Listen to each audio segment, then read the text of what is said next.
Welcome to our conversation about senior athletes. This is a topic that's very near and dear to my heart. My two boys are now classified as senior horses.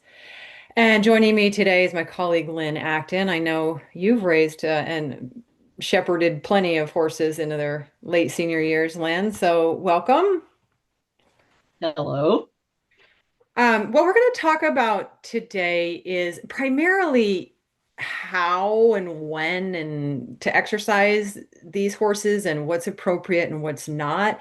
But first, I wanted to set the context. So, first of all, when we say senior horses in veterinary lingo, any typically the term, I know it's shocking, but typically the term geriatric is used for horses over 15.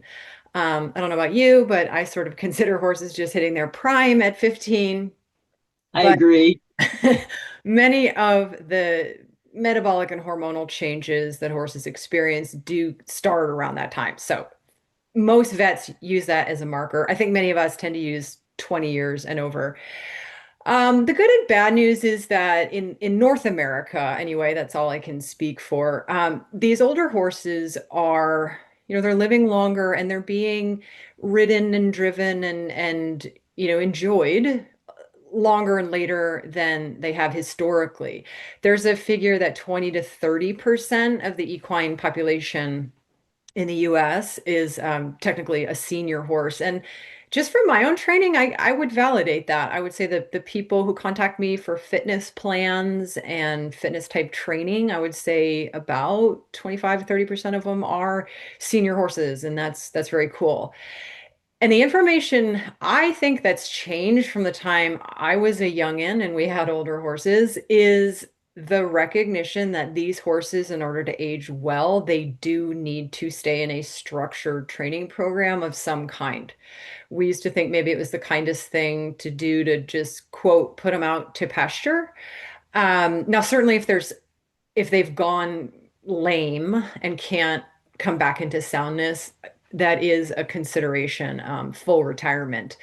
But for these older horses that maybe have a little creakiness to them, but there's still plenty of giddy up, it might just be a slower giddy up.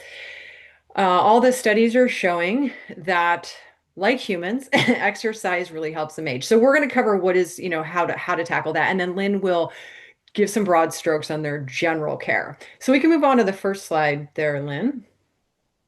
I wanted to start with sway backs or top lines because this is something interestingly, it's maybe the most common question I get when people have had a horse for a long time and it's approaching that 20-year-old mark.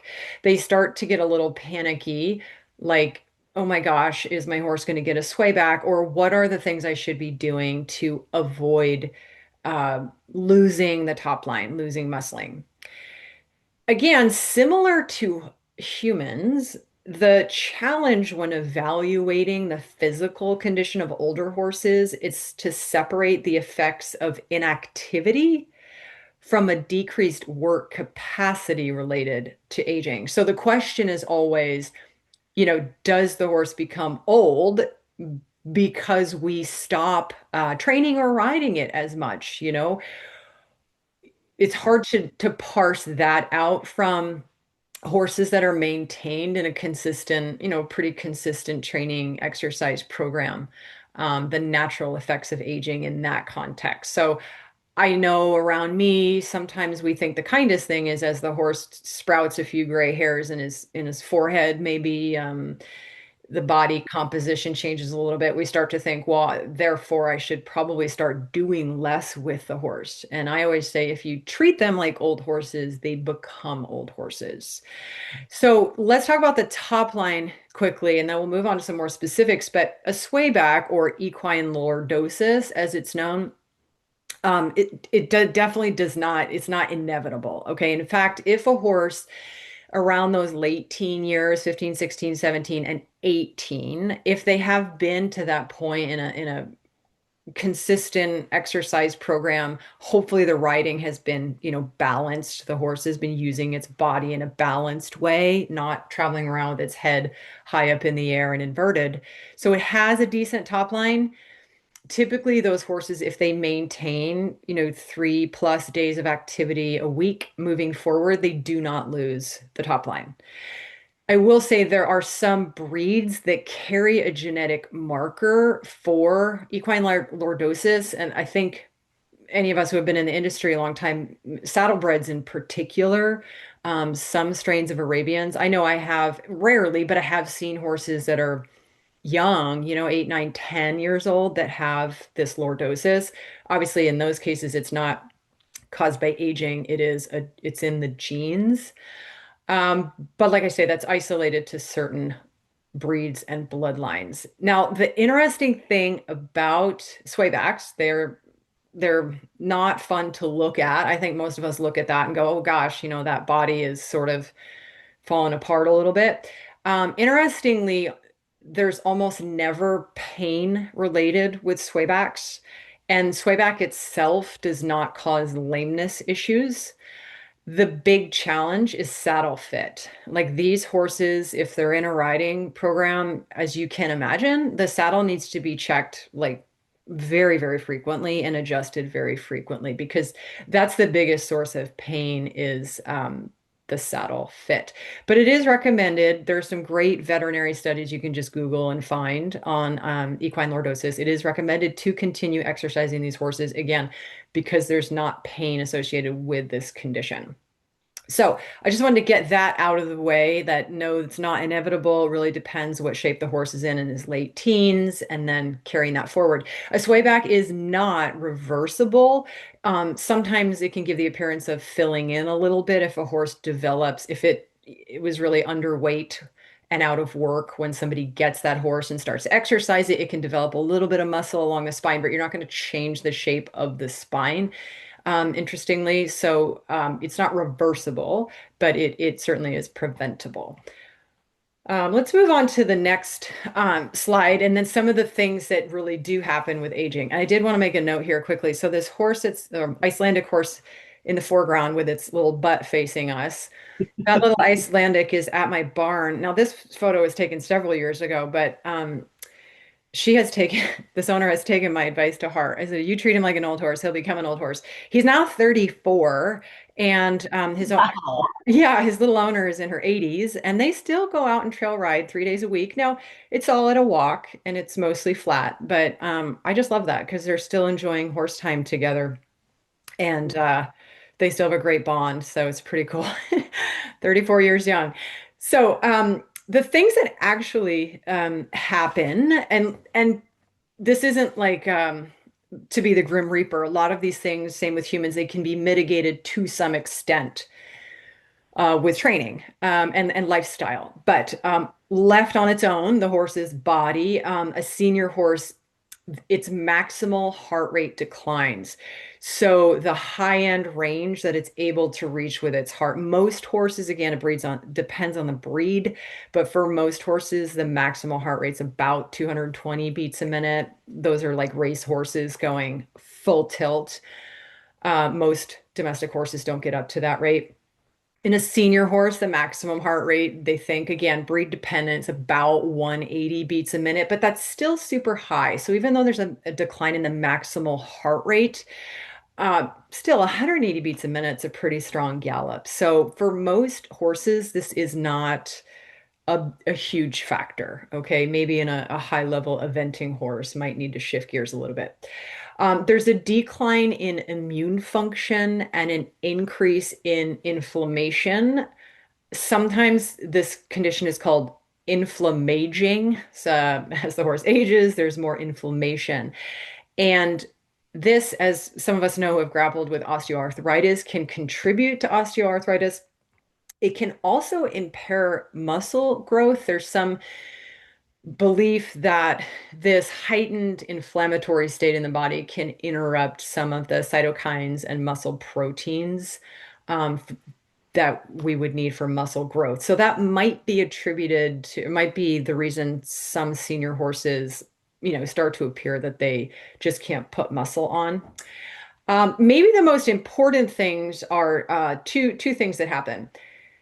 The horses, without getting too far into the weeds, horses have slow twitch muscle fibers, fast twitch muscle fibers, and then they have what we call hybrid muscle fibers. And in a young horse, these are muscle fibers that can either function from an aerobic metabolism and support like low aerobic activities, or depending on the training the horse receives, they can adapt to support, high octane anaerobic metabolism. It depends how the horse is conditioned. What happens though as a horse ages is those hybrid muscle fibers switch over, strangely, to an anaerobic metabolism. So that is the reason that many older horses appear to lose stamina because left on its own, if the horse isn't receiving a lot of what we used to call like long, slow, steady distance training to really keep those slow twitch muscle fibers, as many of them as possible, activated, they switch over to a glycolytic metabolism. So what that means is sometimes in older horses, if they don't have a consistent structured exercise program, we'll talk about in a second, the muscle fibers shift, and then activities that should be very low intensity or low aerobic effort from the muscle fibers, they need to use a glycolytic metabolism, which on its own, it's not like it's perilous, but it does create more soreness and it affects the soft tissue. It has a residual stiffness. If any of you have ever done like a really hard workout, kind of how you feel the next day, your soft tissue feels a little achy, a little creaky, compared to like something more low aerobic. So that is an interesting thing and something to keep in mind. The other thing is they have an impaired thermoregulation, senior horses. And again, this is something that cannot be reversed. So those of you that live in hot climates, this is a real factor because, we're already talking about senior horses really do need structured exercise to age well. And that word structured is important there. There's a really important study I posted on my social media channels a couple of months ago. They started to study, it's a small population of horses, but I think it's big enough for us to extrapolate that this was horses over 24 years old, I believe, as I recall. And the horses that were in a structured, and what they mean by that is just really consistent 3+ days a week of, light exercise. They age, all these metabolic markers were better than the horses that were sort of just put out on pasture, quote unquote, who, they do arguably receive a bit of exercise, but it's different than being in a routine where you go out for a 2, 3 mile ride, for example. And so those of you that live in hot climates, it becomes, such a game of working with planning your schedule to make sure you can give the exercise, but not overheat the horse because that's going to be deleterious. We can move to the next slide, Lynn. Now, the good news is that geriatric horses, they maintain I've always said that horses are amazing athletes, and they really are, and that doesn't change as they get older. Geriatric horses maintain the ability to rapidly improve oxygen utilization, in other words, to make aerobic gains to exercise. They maintain the ability to improve mitochondrial and enzyme activities and to some degree speed with training. Now, they're not going to maintain the same speed as maybe their top end running speed when they were 6 years old, but it does not have to go over a cliff. So these are systems in the body, especially the mitochondrial density and enzyme activities that really supports the muscles because like us, horses that are not in an exercise program, they do lose muscle, sarcopenia, right? We use the same term as we use for people. As those hormones shift, they naturally lose muscle. That's why a 21-year-old horse doesn't look the same as a 5-year-old horse in its body comp. But they still maintain the ability to adapt to exercise and to build those mitochondrial beds and enzyme activities, which is what helps uh, put on muscle. So that's pretty cool. I love that. So let's talk about, before we go to the next slide and talk about the specifics of training, I did just want to make a quick note here because many of you with senior horses grapple with osteoarthritis. And we've gotten so much better at diagnostics and pain management because obviously with the senior horse, we can't put them into an exercise program if there is a condition, let's say there's some arthritis in the hocks, if they're in pain, because as we've talked about before on this webinar series, pain is going to really impede the neuromotor signals. You're not going to have good movement. Horses might be stumbling, they might be mentally tuned out. So pain management becomes part of managing arthritis so that the horse then can be in an exercise program. So I just really want to encourage people to work with your vet because arthritis is such a broad term, and Lynn and I have talked about this a little bit, but arthritis can describe, and it's to describe a dysfunctional condition in the joints, but it can be a lack of range of motion, might be how it manifests. There might be extra bone laid down.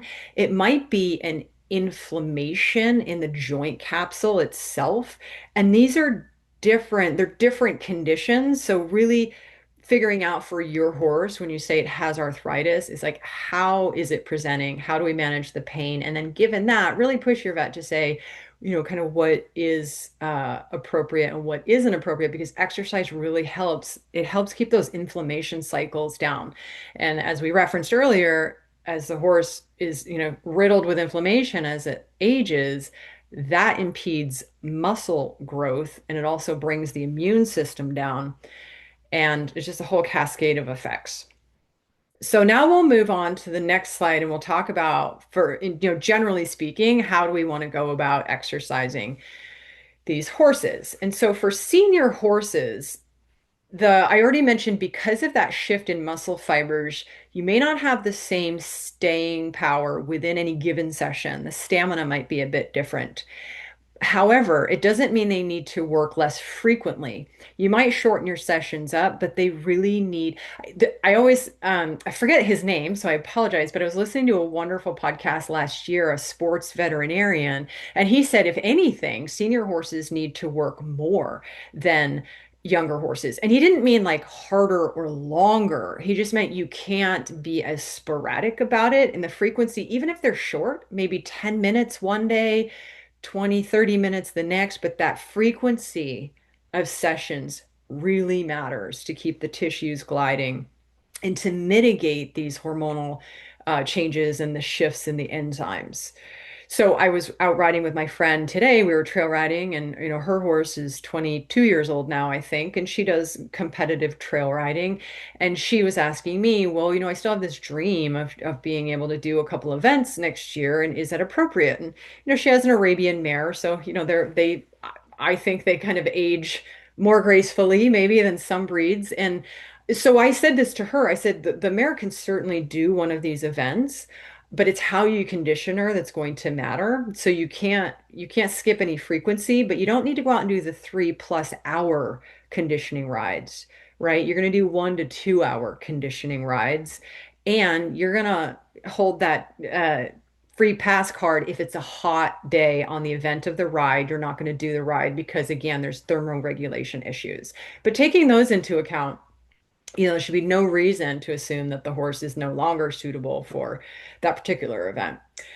Okay, moving on. The other thing that you want to do is prioritize circulation. Now, this might seem simple, but horses that live out 24/7 and have this structured exercise training program I mentioned, they are in far better shape in terms of range of motion, adaptability to exercise, recovery from exercise. So the more movement, and if you don't have access to turnout 24/7, don't overlook those short little hand walks you can take your horse on, 5 minutes up and down the driveway. That really matters for a senior horse. And on that note, really lengthening your warm-ups. It's made a world of difference for so many senior horses I work with. Typically we might warm up for 10 or 15 minutes of walking and slow jogging before we get into the meat of our session. With these senior guys, it's 20+ minutes. It makes such a difference. And, I hear the same thing from my fellow human runner friends who are in their 70s. They say, Jack, I don't even run the first mile anymore. I walk the first mile. Okay, we got to get stuff moving. And any of you who have listened to me talk about conditioning in the past, you've heard me wax on and on and on about using different surfaces because it is so good for proprioception. However, in the case of senior horses, this is the one time you don't have to go get as much variety as possible. Depending on your horse, it may be best to stick with one surface. So, a couple of examples. If you have horses that, for example, are prone to inflammation in the suspensories, maybe it's a former jumping horse, you don't want to be in deep sandy footing, right? You're going to want to be on harder ground. On the other side of the coin, some of these horses that start to get arthritic in the knees and the neck, and they have short stride in front. If you're on a hard surface, the likelihood of them catching a toe and tripping, stumbling, going to their knees is much, much greater because the breakover of the foot is really impeded. So think through your surfaces and, don't be afraid to stick to exactly the surface that is the best for your horse. If your horse is, has a lot of inflammation, arthritis, you don't want to be on hard ground, even if you're just walking on trail. So really think it through what's going to be the best for the horse's body because their needs change as they get older. And I also get asked, when should I stop cantering? Because cantering seems like that's a hard activity, or riding downhills if you're a trail rider. And let the horse tell you, because cantering is so good for their body, especially these older horses. A lot of senior dressage horses warm up at the canter versus the trot because it has such a loosening effect. So don't abandon it just because, like I say, your horse might start having gray hairs and taking longer to warm up. They're pretty good at telling us when, you ask them to canter a couple days in a row and they say, that's no. And listen to that. But until that happens, try to keep that as part of even if it's just on a lunge line, that's okay too. The same with riding downhills.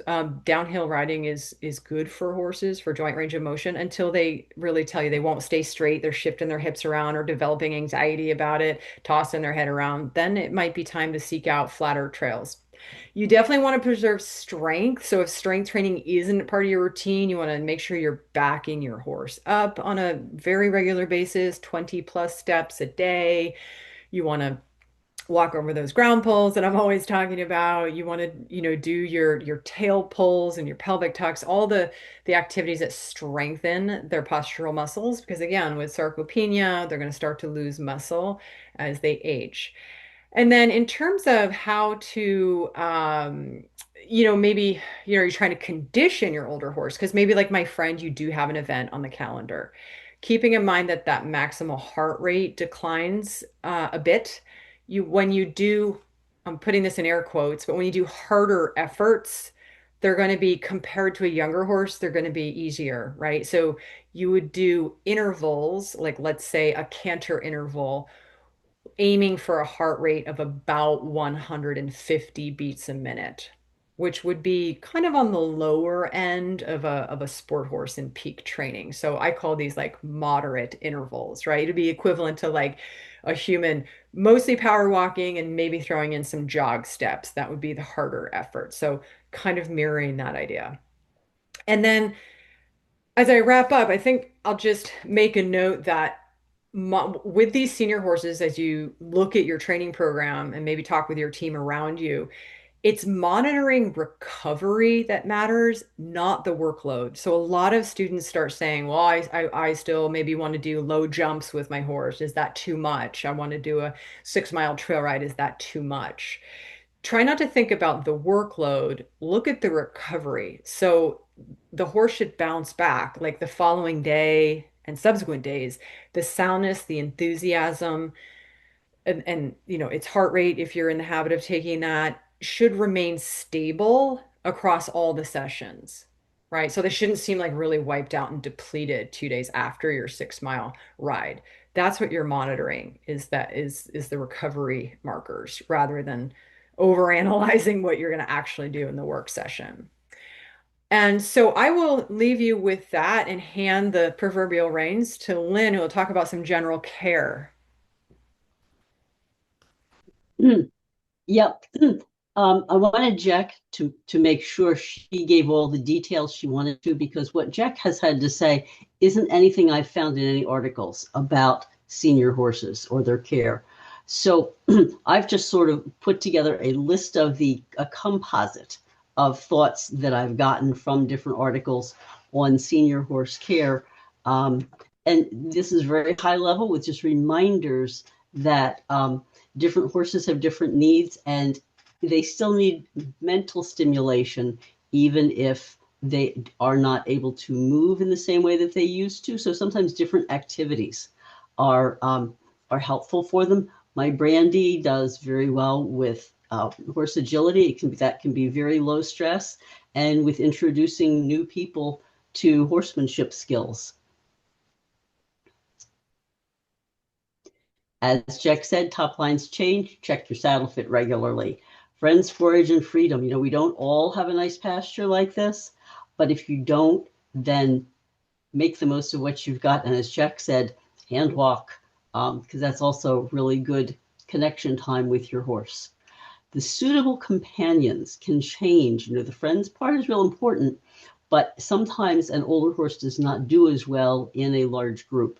They may take longer to eat. They can't defend themselves as well. If there's pushy horses around the food, their vision may be compromised, and even their hearing. Horses don't usually have hearing loss, but it's possible.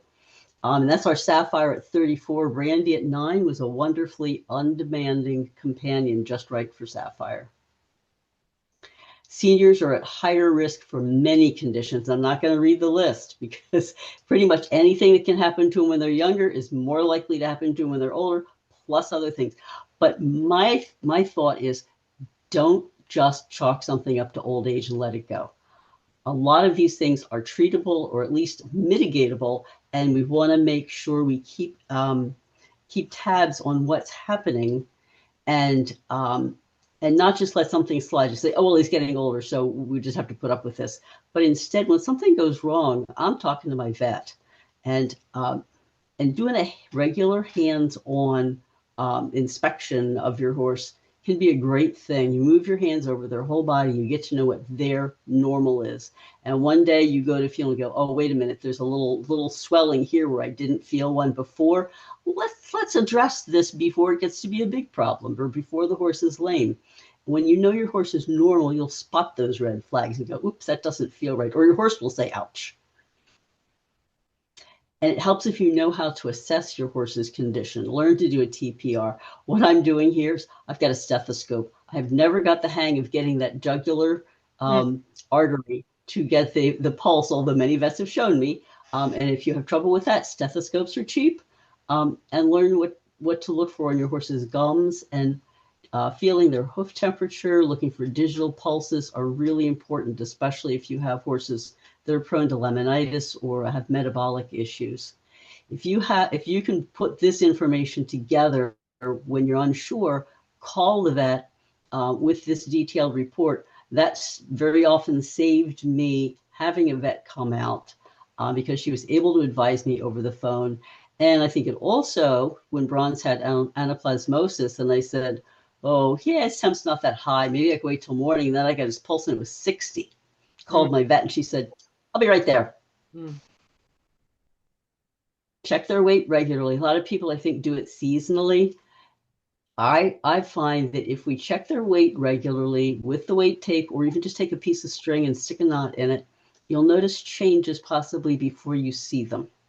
And again, one change in a week or two may not matter, but when you see a trend, then you can address it quickly.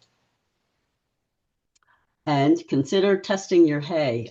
Bronze, of course, is testing the hay for flavor and chewability.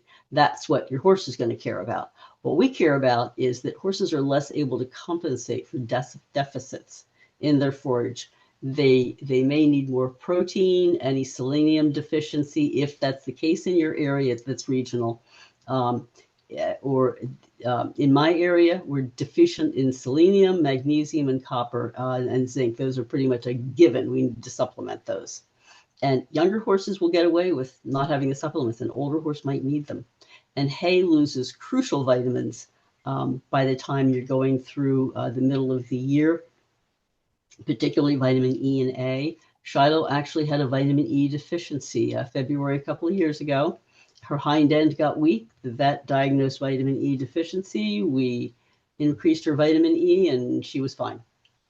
So feed according to your horse's need, not to what some feed rep says or what some package says. find out what they need, talk to a vet or nutritionist if you're unsure, and be aware that names can be misleading. Just because something says senior doesn't mean it's just right for your senior horse. I And also, just because, sorry, Linda, this is important. I wanted to butt in for a sec. If you are feeding a grain and you are not feeding it at the dosage on the feed label, you're not doing anybody any favors. I run into this a lot. People will give their senior horse like a scoop of grain and they don't like its body condition. Like, well, should I give him 4 scoops? So, what does the feed tag say? Because that's how they're formulated.